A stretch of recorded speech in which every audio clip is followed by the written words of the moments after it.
पिछले दिनों एक खबर चली, जिस खबर में वो खबर प्रिंट में चली, इंपॉर्टेंट अखबारों में वो खबर चली, जिसमें यह बताया गया कि जम्मू कश्मीर अपनी पार्टी के सैयद अल्ताफ बुखारी डेमोक्रेटिक प्रोग्रेसिव आजाद पार्टी के नेता और पूर्व कांग्रेस सांसद गुलाम नबी आजाद की पार्टी को समर्थन दे सकते हैं। और खबर यह भी चली कि वो अनंतनाग, राजौरी, पुंछ से कैंडिडेट होंगे। और यह भी कहा गया कि Bharatiya Janata party outside support यानी समर्थन दे सकती है। स्ट्रेट लाइन पर उसको लेकर एक तफसीली बात मैंने आपके साथ की और मैंने आपको बताया कि समीकरण क्या हो सकते हैं कि अगर सैयद अल्ताफ बुखारी मदद करते हैं गुलाम नबी आजाद की, तो कुछ समीकरण बदल सकते हैं, कुछ एक माहौल जो है वो राजौरी, पुंछ और अनंतनाग लोकसभा क्षेत्र में तैयार हो सकता है। लेकिन अब जब आप टटोलने लगते हैं जमीन पर, तो आपको यह पता चलता है कि भारतीय जनता पार्टी भी अपना खिलाड़ी मैदान में उतारने के बारे में गंभीर रूप से सोच रही है। यानी राजौरी, पुंछ, अनंतनाग क्षेत्र में भारतीय जनता पार्टी अपना खिलाड़ी यानी अपना कैंडिडेट उतार सकती है। यह तो एक खबर है। और दूसरी खबर सूत्रों के हवाले से यह भी आ रही है कि जम्मू कश्मीर अपनी पार्टी डेमोक्रेटिक प्रोग्रेसिव आजाद पार्टी को अनंतनाग, राजौरी, पुंछ में झटका दे सकती है। यानी समर्थन तो क्या देना, बल्कि वो एक बड़ा मशहूर शेर है, हम अकेले ही चले थे जानिबे मंजिल, मगर लोग साथ आते गए, कारवां बनता गया।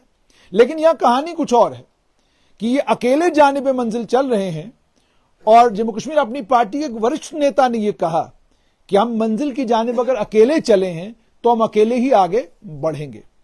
सूत्र यह भी बता रहे हैं कि जम्मू कश्मीर अपनी पार्टी इस बात पर गंभीरता के साथ विचार कर रही है कि बारामुल्ला लोकसभा क्षेत्र में सज्जाद लोन के साथ खड़ी हो जाए। इस बात पर भी विचार हो रहा है कि अनंतनाग, राजौरी, पुंछ लोकसभा क्षेत्र में जम्मू कश्मीर अपनी पार्टी अपने खिलाड़ी को उतारने के बारे में सोच विचार कर रही है। और अगर वो अपना खिलाड़ी इस मैदान में उतारते हैं तो यह बैटल और ज्यादा इंटरेस्टिंग हो जाता है। वहीं पर पीपल्स डेमोक्रेटिक पार्टी के नेताओं का यह दावा है कि जो फिगर मैंने कल कोट किए थे, वो मैंने डिलिमिटेशन कमीशन की जो रिपोर्ट आई थी, उस रिपोर्ट में उन्होंने जो इलेक्टोरल डाटा दिया है, उसी इलेक्टोरल डाटा को मैंने कोट किया था और मैंने आप तक वो पहुंचाया था। लेकिन पीपल्स डेमोक्रेटिक पार्टी के एक सीनियर नेता ने मुझे कहा कि ये डाटा जो आपने पेश किया है, ये डाटा सही नहीं है, हकाइक पर मबनी नहीं है। उन्होंने इस बात को भी डिस्प्यूट किया कि राजौरी, पुंछ के इलाके में 5,15,000 के करीब जो मैंने एसटी बताए इतने नहीं है, बल्कि 3 लाख के करीब एसटी हैं। उन्होंने यह भी डिस्प्यूट किया कि अनंतनाग में 16 लाख वोटर तो है ही नहीं, बल्कि 8 लाख के करीब वोटर है, और राजौरी, पुंछ में 7 लाख तो के करीब नहीं है, इससे कम है, बल्कि टोटल इस कॉन्स्टिट्यूएंसी में 16 लाख वोटर है। अब जिस जो डॉक्यूमेंट मेरे हाथ में था, वो डॉक्यूमेंट था इलेक्शन कमीशन ऑफ इंडिया का।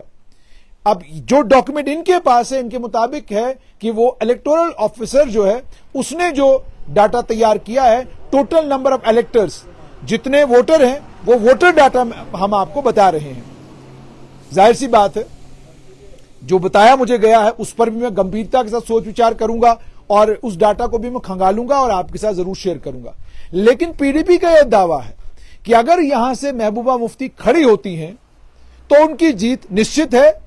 वो एक भारी बहुमत के साथ जो है अनंतनाग, राजौरी, पुंछ लोकसभा क्षेत्र में जीत दर्ज कराएंगी। और उनके मुताबिक इस क्षेत्र में ना तो गुलाम नबी आजाद का कुछ है और ना ही जम्मू कश्मीर अपनी पार्टी का कुछ है। लेकिन जब आप जमीन पर तलाशते हैं तो आपको पता चलता है कि जम्मू कश्मीर अपनी पार्टी के पास राजौरी, पुंछ में भी नेता हैं और अनंतनाग लोकसभा क्षेत्र में भी उनके पास लगभग हर कॉन्स्टिट्यूएंसी में उनके पास नेता हैं। और पिछले दिनों एक धार्मिक संगठन को लेकर एक बड़ा फैसला दिल्ली में हुआ। वो फैसला बड़े सारे लोगों ने उसको पढ़ा और भुला दिया, लेकिन वो राजनीतिक तौर पर घाटी के लिए एक बड़ा इंपॉर्टेंट मैसेज है।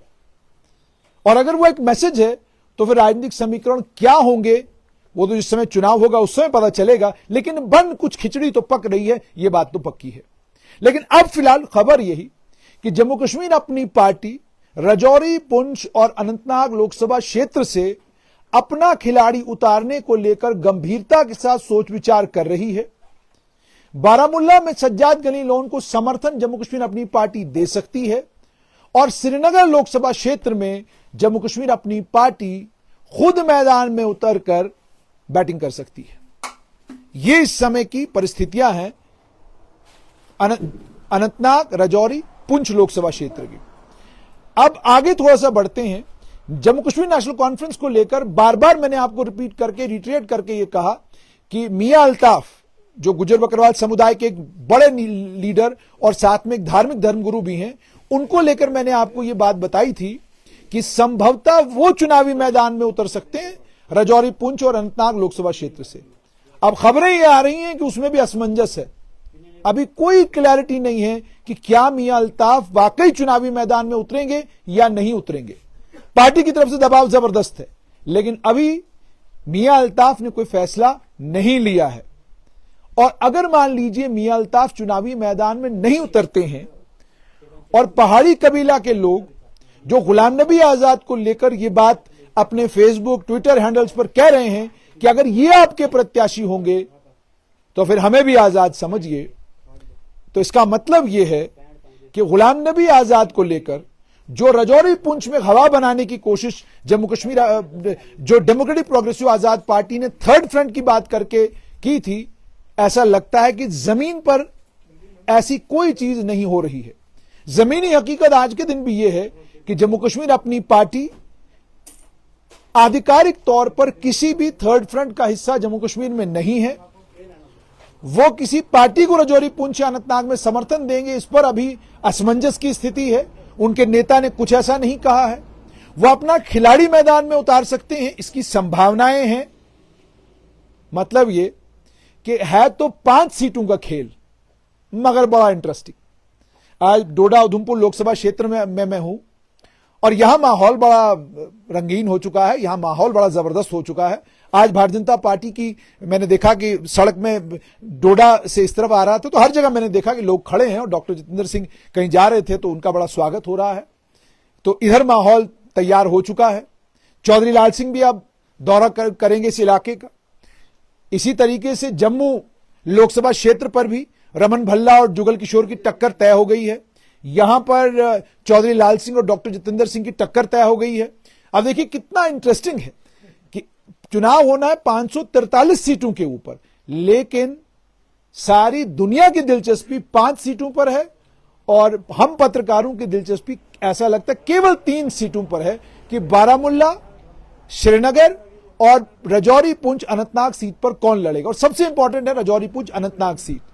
भारतीय जनता पार्टी ने की तरफ से रविंदर रैना हो सकते हैं, भारतीय जनता पार्टी की तरफ से एक सर्विंग आईएएस ऑफिसर हो सकते हैं, साफ छवि के ऑफिसर हैं, मैदान में उतरेंगे तो जाहिर सी बात है कोई बैगेज लिए बगैर उतरेंगे तो उन्हें बात करने का मौका भी मिलेगा और लोगों में चलने फिरने का मौका भी मिलेगा।